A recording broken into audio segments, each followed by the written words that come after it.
Morning, my dear friends in Florida. It is early on a Saturday. And do you know what I've been doing today? I got an MRI on my shoulder. It's messed. And why is it messed? Because I have spent the lion's share of my adult life engaged in pure, unfiltered badassery. What? What'd I say? Oh, just edit it out. Okay, I'm coming, but I want to introduce you to a way of thinking about your business that you may not have considered before.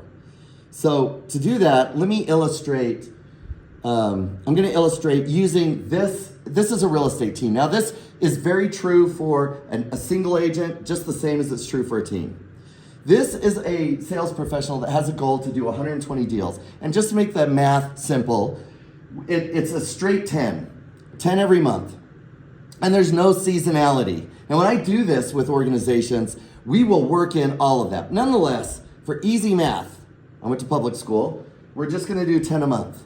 We have our goals. We're excited. We're pumped. You know why we're pumped? Because we did our annual retreat. We got together and played laser tag, and we did vision boards, and we cooked crap, and we came and we bonded. We went over our mission. We're pumped.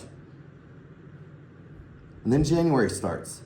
We got a little bit of a problem in January. You see, it's slow. The year started slow. We didn't do 10 transactions. We only did 4 transactions. And why did that happen? Well, it was the holidays.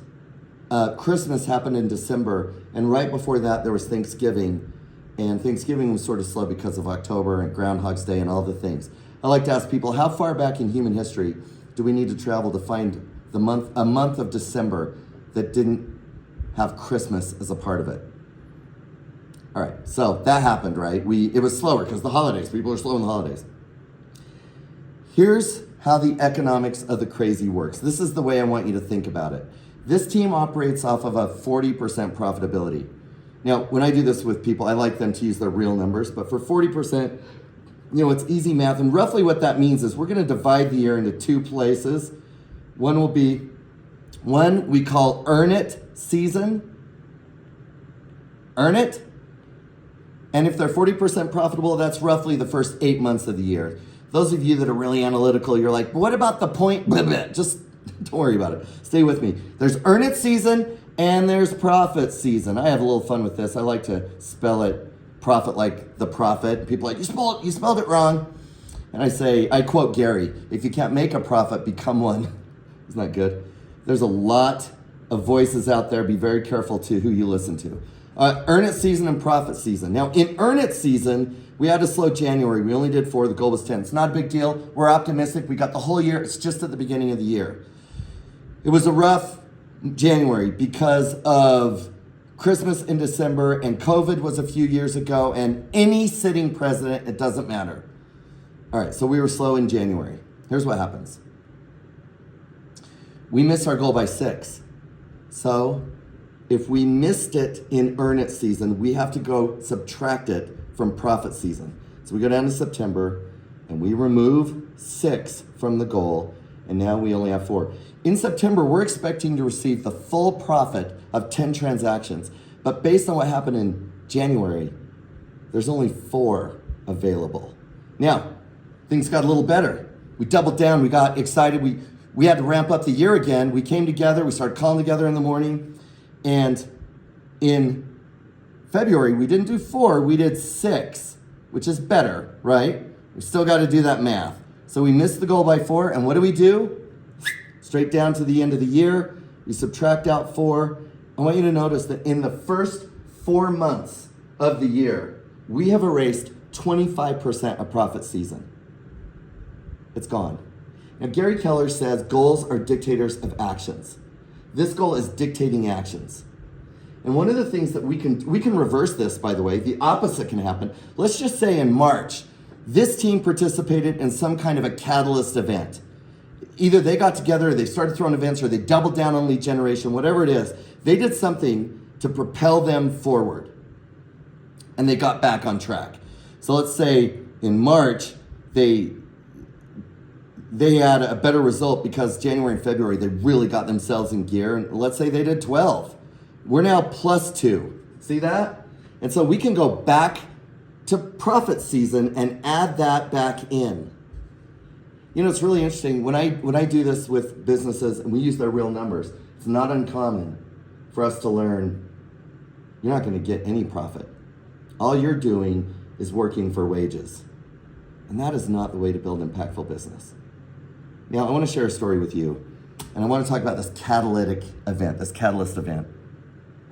By the way, I call this the economics of the crazy because many of us, not you guys, but others, set their goals, and then they set their budget according to their goals, and then when they start missing goals, they don't go back and realign their budget. And so they are funding a company meant to do 120 and receiving the gross revenue of a company that's going to do 80. And that math doesn't work. That's rough. Years ago, one of the great honors of my life is I got to be the coach for a gentleman named, we're going to call him Kenny. That's what his parents named him, Kenny Klaus. Some of you will know Kenny. He's one of my dear friends to this day. He's in Arizona. He has a huge team. When I got on my very first call with Kenny and his number 2, Scott, I said, what have you been working on? And they told us that they had done this 90, they just completed what's called the 90 and 90. Now today we have teams that do this all the time. We have single agents that can do this.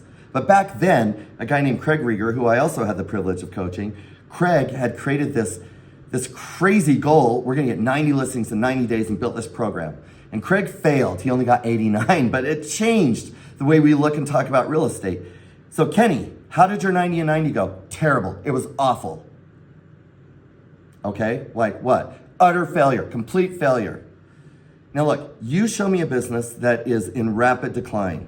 I promise you, let me behind the curtain and into your books and I'll find an area where there's some hope. I will find an analytic that'll give you and I a spark of hope that we can reverse this and get us right back on track. And you show me a company that looks like it wakes up in the morning and just pees excellence. It can't lose. And I promise, let me behind the curtain into your books and I will find some areas that you're vulnerable and we want to pay attention. So I said to Kenny, one of your assignments this week is you got to go to the team and figure out what did we gain? We didn't get what we wanted. What did we gain? And this was amazing. Come back the next week, start the call. So what'd you gain? We did 4 months worth of business in 3 months. We didn't hit the goal we wanted, but we did 4 months worth of business in 3. Do you know what that's called? That's the payoff of a catalyst event. Bold is a catalyst event. Now, I've had the great honor in my life to work very closely with Gary. For 8 years, it was often every single week, one-on-one. It was one of the great honors of my life. These are my words, not his. What I see in this Bold is that Gary, at this phase of his career, has put together everything he learned going from millionaire to billionaire. And when you're starting out in real estate and you make your first 100,000, remember when we thought that was a lot of money, you make your first 100,000, then after taxes, you get to keep 25,000. You make your first 100,000, we're always looking at the next room. I want to be in the room where they make $500,000. And then you get in the room where you make $500,000 GCI, and then you're like, I want to be in the room where they make $1 million. And that's one of the cool things about our business is there's always another room to go in. I love seeing the people that are the big fish in the little pond and they think they are the business. The best of us are looking for the next room. What I can tell you is, here's what they talk about in the room where you do $4 to $6 million a year in gross commission income. I'm in that room all the time. Here's what I've learned. They talk about happiness is a choice. Life is not fair. Life is an inside job. The 10 bold truths. Now in Bold, we work on the person and then we work on the strategy. We work on the person and we work on the strategy. For those of you that are like, we've done Bold and it wasn't a great experience, I'm sorry. That's the way it was for you. That's not what we're gonna do. And I know that because I've now taught this 6 times. I don't know if I'm gonna teach it after this, but I am coming to you. And here is one more thing. I'm gonna ask for your commitment. Join me there, like sign up in advance, please. And here's why. I have blown that shoulder. I know this game. And if I had to guess, based on what I've experienced twice over here, I've torn my rotator cuff and ruptured my biceps tendon. I have shooting pains down my arm. It is terrible. If I had my choice, I would be in surgery this week. I cannot do that.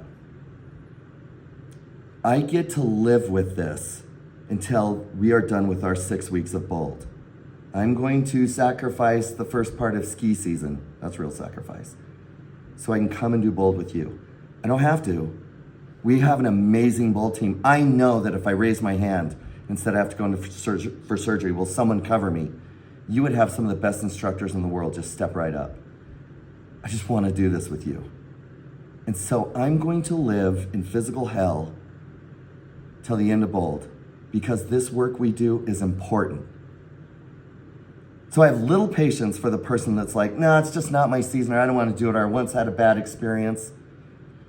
Yeah, I don't care about your past experience. I care about the one we create right now. As you can tell, when we get together in that room, we're going to learn and grow together. I'm going to make sure that you are very clear on the right strategy for you, that you're executing that we have accountability. We're not going to use shame in the room. We're going to laugh a lot. But my goal is that at the end of every day, you are perfectly clear on what you're going to go do to catalyze and accelerate your results that next week. Then we'll come back, we'll debrief, we'll catalog the learning, we'll layer on the next level of breakthrough, and then we'll run again. Come ready to sprint. That's what we're doing. I'm coming. And this shoulder sucks. It's about as far as I can raise it. And if I can do that, you can sign up and join me in Bold. See you there.